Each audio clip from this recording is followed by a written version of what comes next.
Shalom, welcome back. So if you watch part 6, at the beginning I said that it was going to be the conclusion of the whole thing on Galatians and Paul in general. You probably noticed that part 6 ended rather abruptly, and the reason is because I realized that I still had about 20 slides to go, and it was already at like 40 minutes. And I didn't want it to turn into an hour and a half presentation, because this part, what I'm about to go over here in part 7, is the most important part of the entire series. And I didn't want to rush through it. I didn't want to leave things not said because of time. So I decided to just break it up into another video. So I'm not going to do the review that I usually do. We're just going to get right back into it.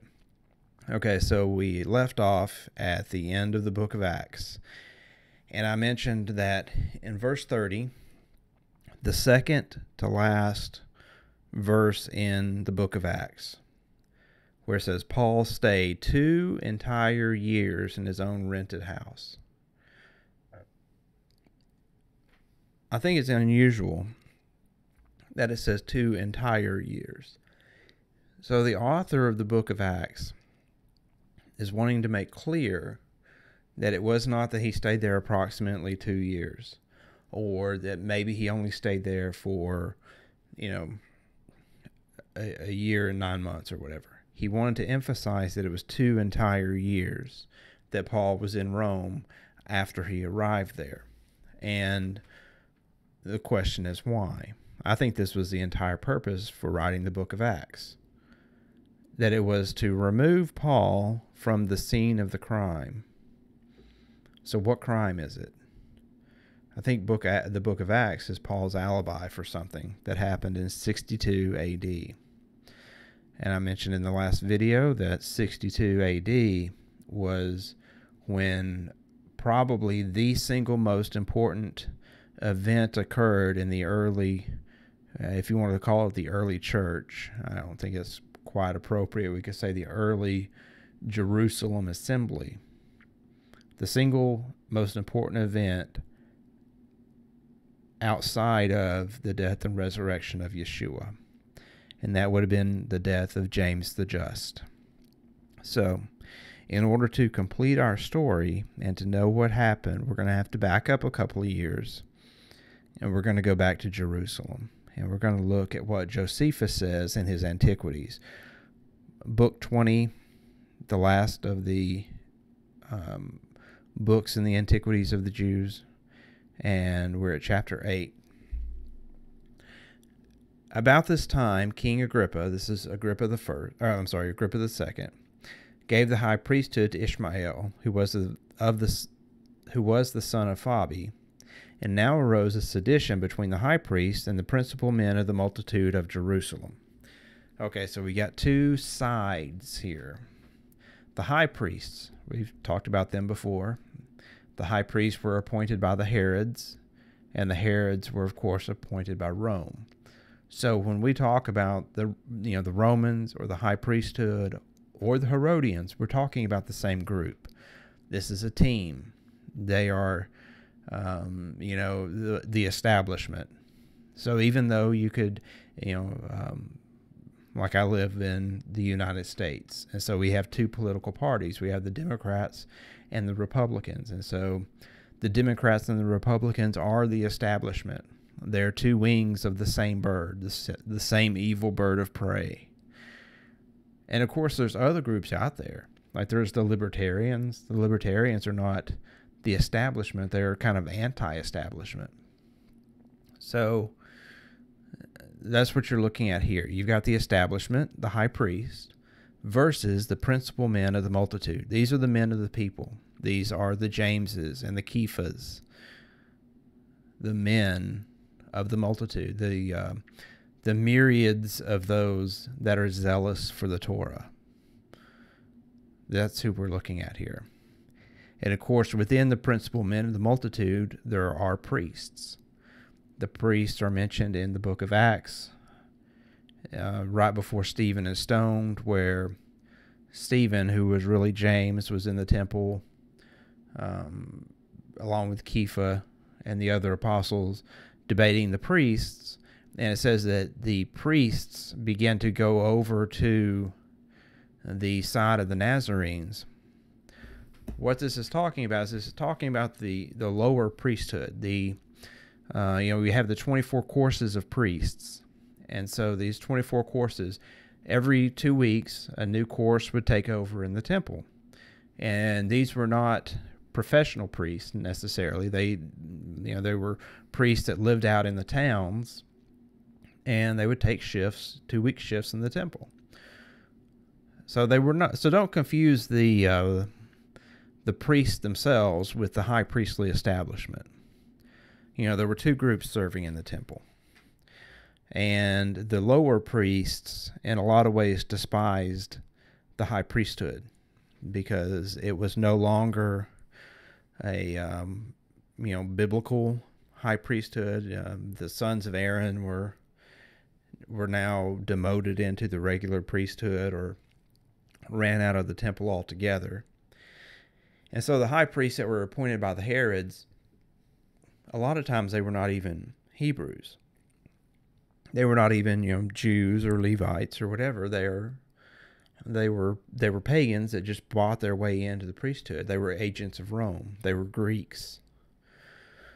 So the sedition was between the high priest and the principal men of the multitude of Jerusalem, each of which got them a company of the boldest sort of men and of those that loved innovations about them, and became leaders to them. And when they struggled together, they did it by casting reproachful words against one another and throwing stones also.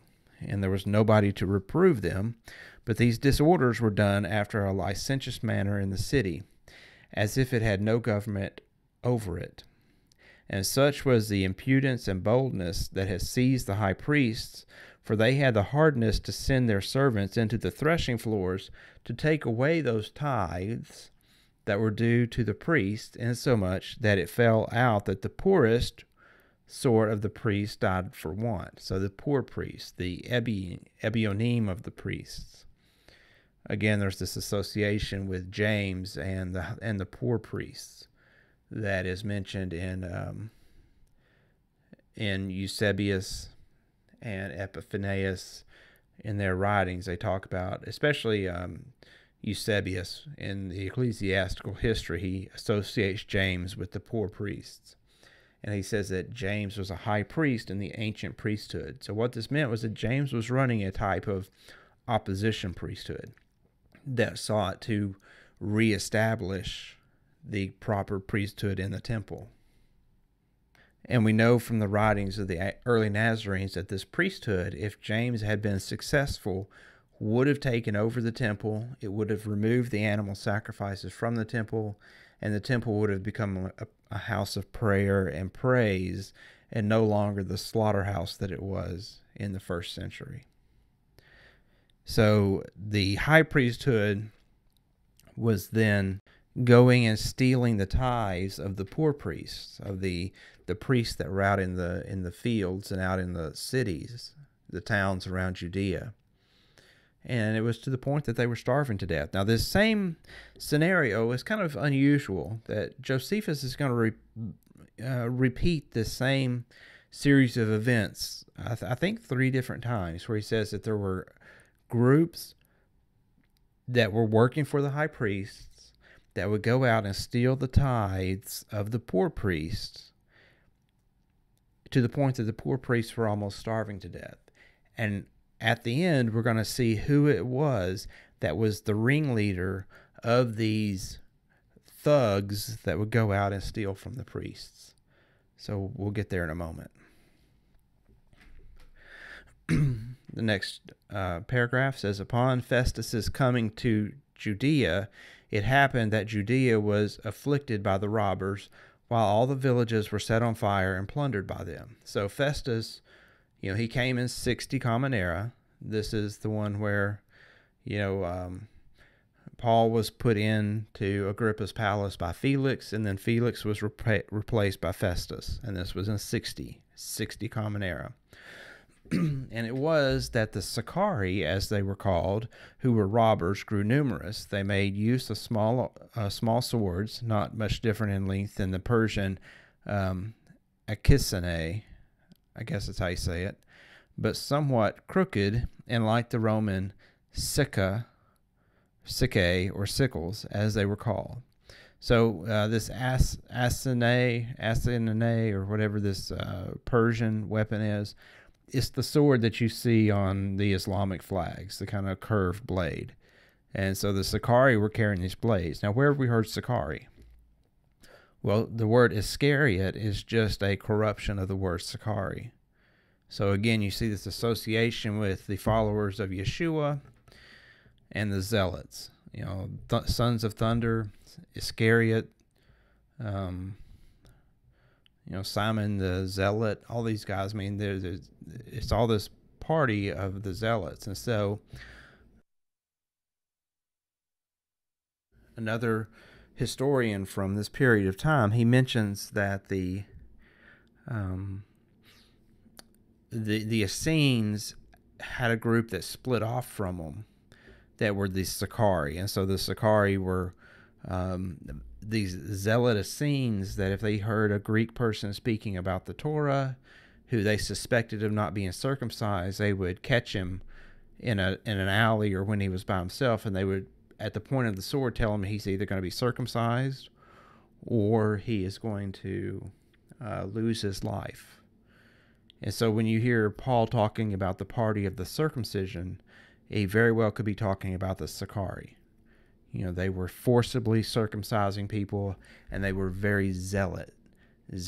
So if you were a Greek and you were discussing the Torah, you had to watch your back, because, you know, I guess their interpretation is like, if you're going to talk about the Torah and if you're going to study the Torah, then you need to go ahead and be circumcised.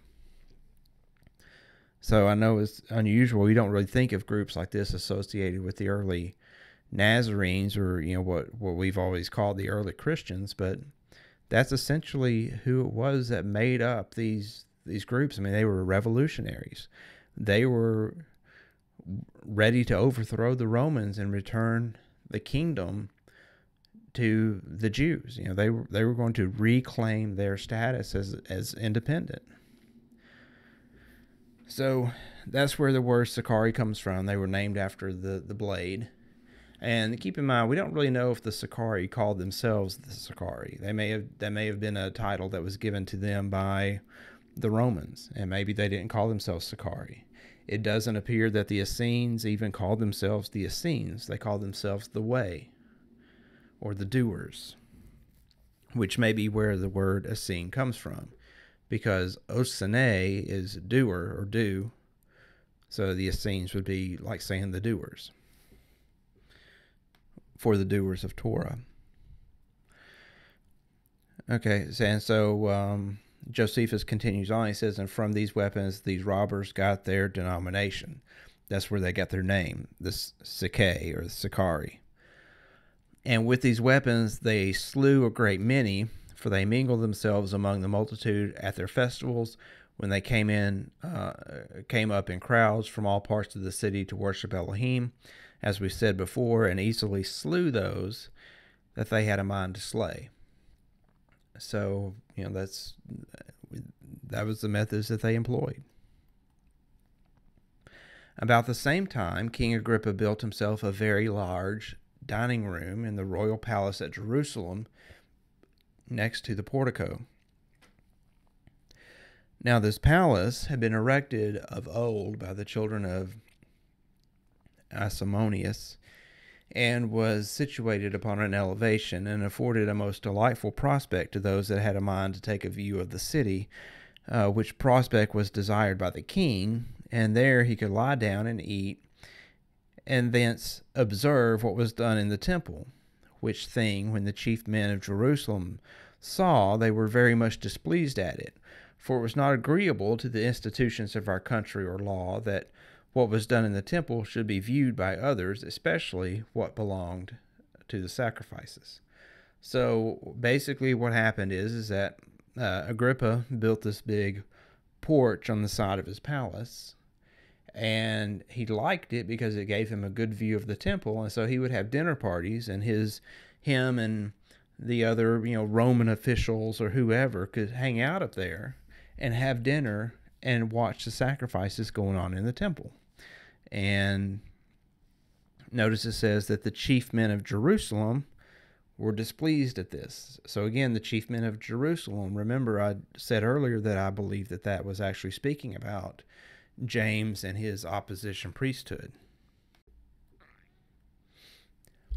They therefore, this being the principal men of the city, they therefore erected a wall upon the uppermost building which belonged to the inner court of the temple toward the west, which wall, when it was built, did not only intercept the prospect of the dining room in the palace, but also the western cloisters that belonged to the outer court of the temple also, where it was that the Romans kept guards for the temple at the festivals.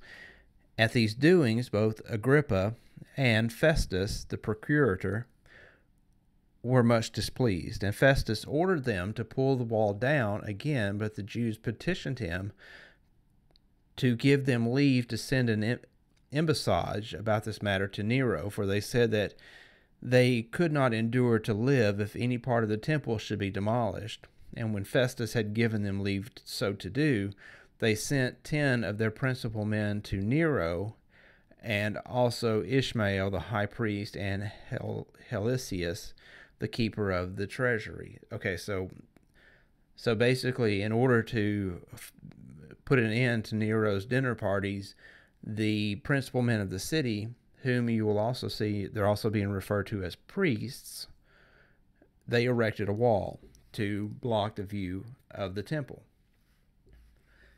And so Festus orders it pulled down, and they say, no, we're going to go to Nero with this because we don't want part of our temple destroyed. Okay, so that kind of sets the stage for what's happening. And when Nero had heard what they had to say, he not only forgave them what they had already done, but also gave them leave to let the wall that they had built stand. So Nero overrides Agrippa. This was granted them in order to satisfy or to gratify Pompeia, Nero's wife, who was a religious woman and had requested these favors of Nero, and who gave order to the 10 ambassadors to go their way home, but retain Helicius and Ishmael as hostages with herself. Okay, so the 10 opposition priests were allowed to go home, but the Helicius, who was the temple treasurer, and Ishmael, who was the Herodian appointed high priest, were held in Rome. It says, as soon as the king heard this news, he gave the high priesthood to Joseph, who was called Kabi, the son of Simon, formerly high priest. Now, Josephus, at the beginning of his autobiographical work, The Life of Flavius Josephus, he mentions several members of his family, and several members of his family were named Simon. Theophilus was the name of Josephus' father. And so the question is, was the book of Acts written to Josephus' father? And some people have even speculated that perhaps Josephus may have actually even written the book of Acts, because it is very, very similar to Josephus's other works. Whether that's true or not, I don't know.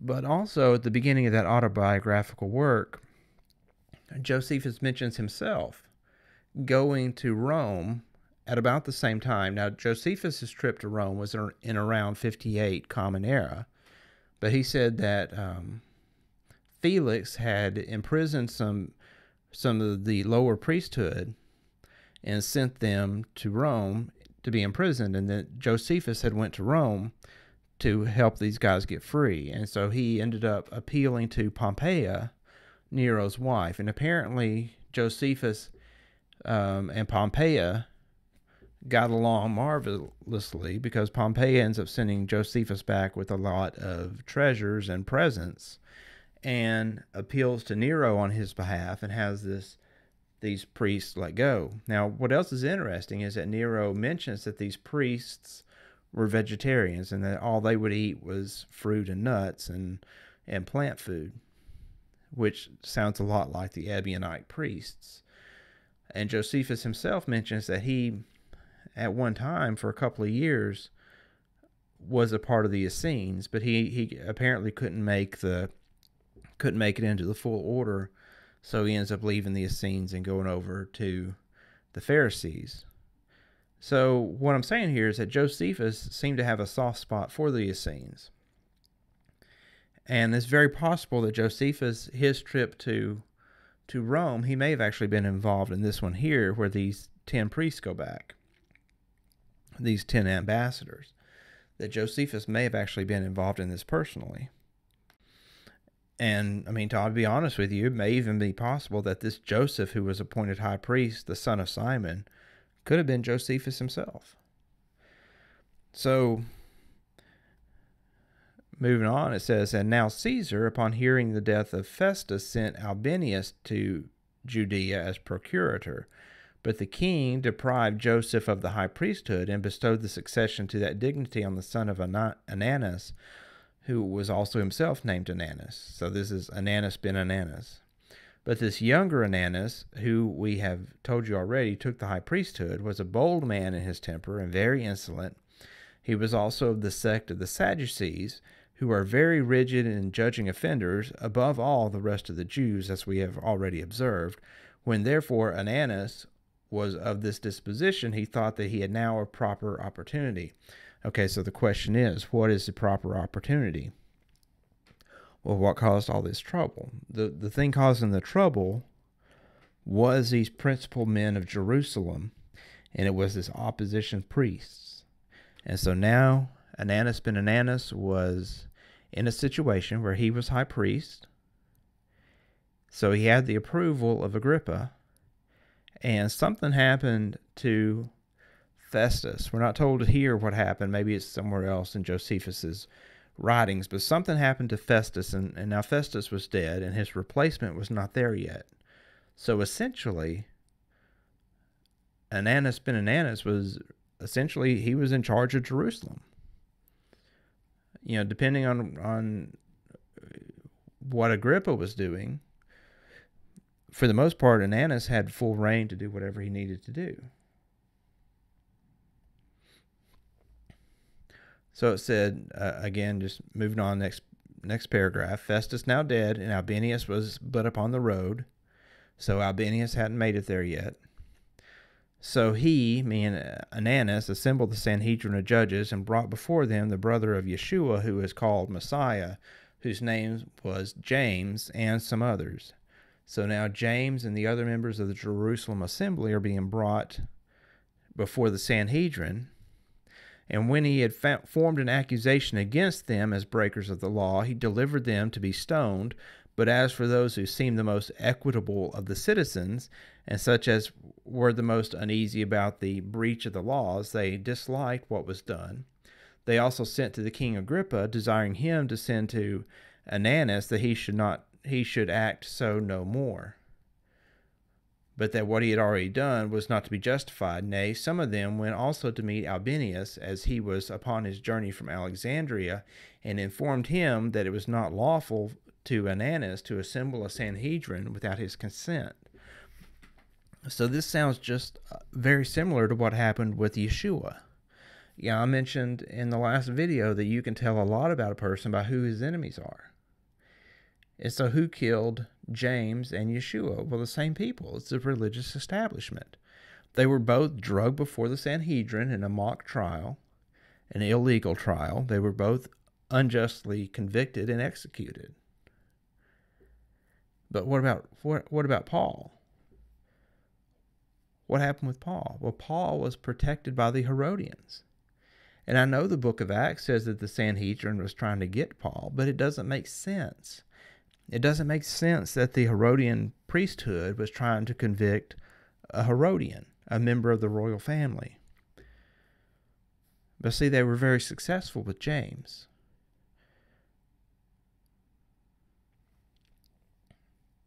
says, whereupon Albinus complied with what they said, and wrote in anger to Ananus, and threatened that he would bring him to punishment for what he had done. On which King Agrippa took the high priesthood from him, when he had ruled but 3 months, and made Yeshua the son of Damius high priest. So when Albinus first hears about this, he is angry about it and sends this threatening letter, which causes Agrippa to revoke the priesthood from Ananus. But then it says, as soon as Albinus was come to the city of Jerusalem, he used all his endeavors and care that that country might be kept at peace, and this by destroying many of the Sicarii. But as for the high priest Ananus, he increased in glory every day, and this to a great degree had obtained the favor and esteem of the citizens in a single manner. For he was a great hoarder up of money, therefore he cultivated the friendship of Albinus and of the high priest Yeshua by making them presents. So essentially, Albinus bribed, or Ananus bribed Albinus and the high priest to get out of the trouble that he was in. And so now, instead of Albinus being angry at Ananus, now he was his co-conspirator, and the two were now friends, you could say. So it said, he also had servants who were very wicked, talking about Ananus, who joined themselves to the boldest sort of the people, and went to the threshing floors, and took away the tithes that belonged to the priest by violence. So again, here's the second version of this story, where the high priests, are sending these thugs to the threshing floors of the poor priests and taking their tithes. So they took the tithes belonging to the priests by violence, and did not refrain from beating such as would not give these tithes to them. So the other high priest acted in the like manner, as did those his servants, without anyone being able to prohibit them, so that the priests of old were wont to be supported with those tithes, died for want of food. So again, you see this reference to the ancient priesthood, the same priesthood that Eusebius says that James was a high priest of. So they kill the high priest of this ancient opposition priesthood, and then the lower priests of this opposition priesthood are being starved to death because their tithes are being taken. About this time it was that King Agrippa built Caesarea Philippi larger than it was before, and in honor of Nero named it Neronius. And so then it goes into some details about how the people were getting upset with Agrippa because he was essentially taking their money to build up these pagan cities and giving them the works of art from Jerusalem and such and so forth. But then it says, and now Yeshua, the son of Gamaliel, became the successor to Yeshua, the son of Damnius, in the high priesthood, which the king had taken from the other, on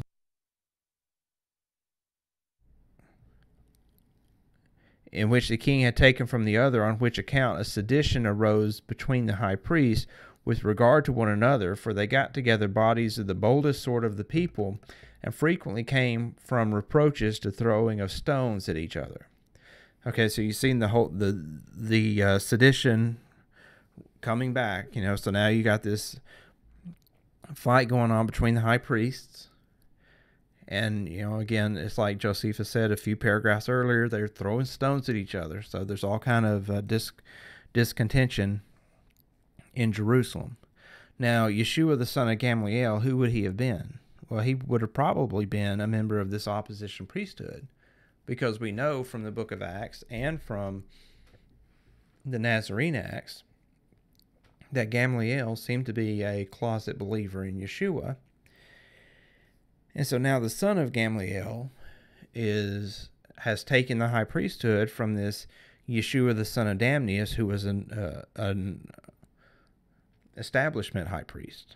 And so now these two high priestly families they're warring against each other. It's still the same two groups of people, though. It's the establishment versus the opposition priesthood. But Ananus was too hard for the rest by his riches, which enabled him to gain those that were most ready to receive. Now, Costobarus and Saulus did themselves get together a multitude of wicked wretches, and this because they were of the royal family, and so they obtained favor among them because of their kindred to Agrippa. Now, who does this sound like? A person named Saul, starting a riot in Jerusalem. He happens to be a member of Agrippa's family, inflicting violence on the opposition high priest. Now, isn't this exactly what happened in Acts at the beginning when Paul is first introduced at the stoning of Stephen? And in the Nazarene Acts, didn't he do the same thing at the time when James was thrown from the steps of the temple? You see, the thing is, Paul never stopped being an agent of the high priest. Despite Acts attempting pretty much successfully for the last 2,000 years to paint Paul as being a member of the believers in Yeshua, we can see here that he's still very much an agent of the high priest. He's an agent of Ananus. That's why I thought it was so ridiculous when we were reading in the book of Acts, and Paul was acting like he didn't even know who Ananus was. Obviously, he knew who he was. Here, Saul is working for Ananus and attacking the lower priesthood. And again, like I said, here's the third version of this same story about stealing the tithes from the lower priest. They used violence with the people and were very ready to plunder those who were weaker than themselves. And from that time, it principally came to pass that our city was greatly disordered, and that all things grew worse and worse among us. So now you know why the author of the book of Acts was wanting to stress the fact that Paul was in Rome for a full 2 years. Because I believe that Paul had a role in the death of James. I mean, let's back up and look at this. So, Paul spends 2 years in the home of Agrippa. Paul leaves. Now, all this was happening, the issue with building the wall and blocking Agrippa's view of the temple. All this stuff was going on while Paul was in Agrippa's castle, living in the Herodian royal palace for 2 years, interacting with Agrippa. Paul leaves to go to Rome, allegedly. And then you have Agrippa appoint Ananus as high priest for 3 months so that Ananus can go out and kill James the Just. And then suddenly Paul is right back in Jerusalem raising a riot with his band of thugs. And Josephus says the only reason he's able to get away with it is because he was a member of the royal family. Everything makes sense if you realize that Paul is a Herodian. Everything makes sense, perfect sense. None of it makes sense if he's not. One more thing I want to cover briefly. Another connection between Paul and Rome. If you look at the people that Paul's writing to in his letters, he mentions a lot of people, give my regards to this person or that person or whoever. Take the time sometime to Google those names and see who these people were. These are well-known people.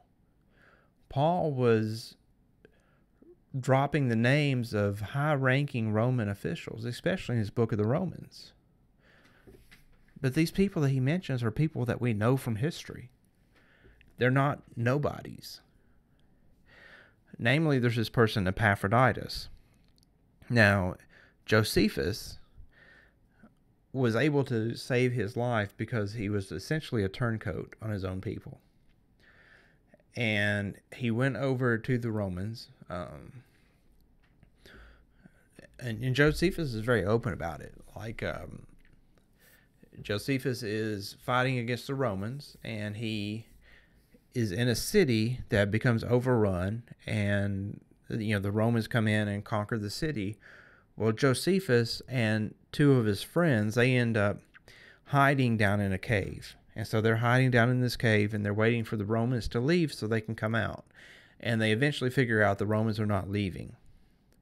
So they're either going to have to surrender or kill themselves. And so what they do is they draw straws, and Josephus comes up with the short straw.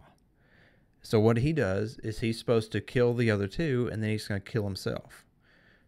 Because nobody wanted to kill the others. They didn't want to kill themselves. So somebody had to draw straws to be the one to do the killing. So Josephus draws the short straw.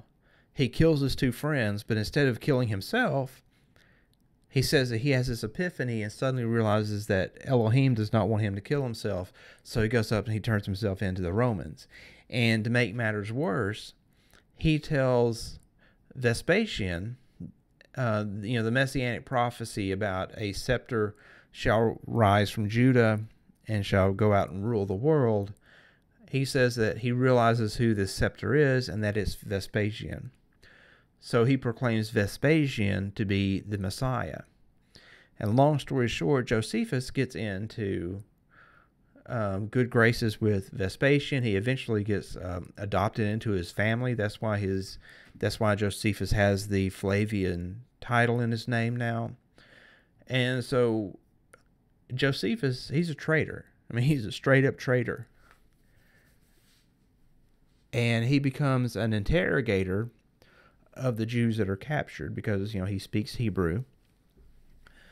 And so when Josephus talks about the Essenes, and he talks about how that they would never, confess under torture, and they could not be compelled to blaspheme their lawgiver even under torture.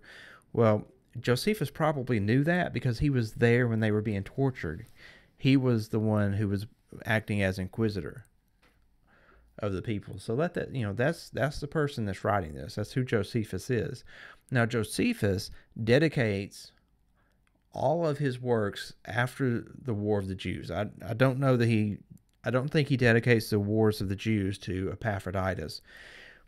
But every one of his other works, he dedicates to Epaphroditus. And here you can see this is from the top one is from the life of Flavius Josephus. It's a short autobiographical work that Josephus did. Then to the preface to the Antiquities, he dedicates that to Epaphroditus. And also, I didn't list the quotes here just for sake of time, but he also mentions Epaphroditus as who he was dedicating his Against Appian works to. So who is Epaphroditus? Well, Epaphroditus was the secretary of Nero. And afterwards, he was Domitian's secretary, and Domitian had him put to death in the 14th or 15th year of his reign. But needless to say, he was a very high-ranking official in the world of Roman politics. Well, guess who else knew Epaphroditus? Paul writes to Epaphroditus in Philippians 2:24. Twice he mentions that Epaphroditus was sending him finances. He's thanking Epaphroditus for sending money. So Paul was being bankrolled by Epaphroditus. So you could even say, we don't know for sure that Nero was aware of Epaphroditus sending Paul money, but he could have been. In fact, that money could have been coming from Nero himself. Nero, the famous, Nero himself is essentially the Antichrist from the book of Revelation. And I know everybody's looking at Revelation like there's going to be a future Antichrist, and there may be. But the Antichrist is the beast, the 666, this is the number of his name. Well, that's Nero. Nero is the beast in Revelation. And so the beast is bankrolling who? Paul. And it's not just Epaphroditus that Paul knew in Nero's, Nero's court. There's also a gentleman named Seneca who was basically Nero's handler. Seneca was a philosopher. We have a collection of letters written back and forth between Seneca and Paul. And, Seneca is constantly praising Paul, how much he loves him, how much he adores his letters, and he thinks he's so great. And, Paul writes back, "Oh, my dear Seneca, well, I'm not as great as you. You're even greater than me." I mentioned that that Seneca was this philosopher, and of course he wrote many philosophical kind of works. Well, him and Paul quote each other so often, it's hard to know which one of them is quoting who. Is Seneca quoting Paul, or is Paul quoting Seneca? But Seneca mentions that he's reading all of Paul's letters, all the epistles that are in the Bible, that Seneca would actually read those to Nero and to Nero's wife. That's probably why Josephus is saying that Seneca, sorry, I'm getting my names mixed up. This is probably why Josephus said that Nero's wife was a religious woman, because she was reading the letters that Paul was writing. Or actually, Seneca was reading them to her. So you see how this is all connected. Paul has two contacts within the throne room of Nero. Two of Nero's personal assistants. And like I said earlier, Seneca was really like Nero's handler. He kept Nero from going too crazy. Nero was pretty much insane. The only thing that kept Nero from really losing complete control of Rome was that he had Seneca there to kind of keep him in check. So this is who Paul's friends were. So what does it all mean? And that's the question. And I think that's something you're going to have to ask for yourself. There's only so much evidence we can pull together and look at to figure out what is what. But what I think that we can say with a fairly high degree of certainty is that James led the opposition priesthood. That Paul was still an agent of the establishment after all these years. Acts was probably written as an attempt to clear Paul's name, to protect the guilty. Acts itself is an alibi for Paul to make him look innocent of the death of James. Because how would it look to the early church? How did it look to them? Paul is in Agrippa's house for 2 years. Paul supposedly leaves, Caesarea, leaves Agrippa's house. And then Agrippa goes out and his agent gets a hold of James and kills him. How would that look?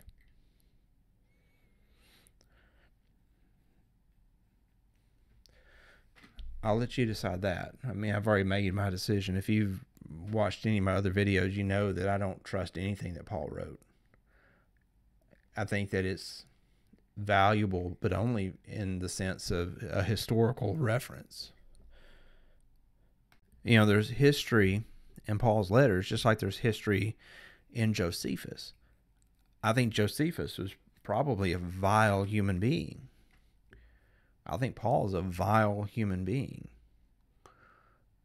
But their writings are really the bulk of what we have historically to know about this first century Judea. The first century believers in Yeshua.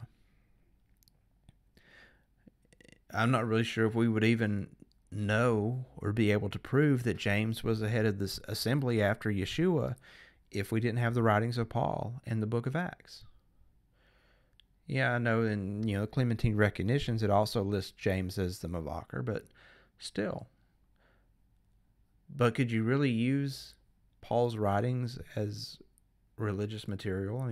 Millions of people do. There's probably 1 billion people out there that disagree with everything I've said on these videos, that thinks I'm crazy. But the thing is, here's the evidence. Here's why I think the way I do.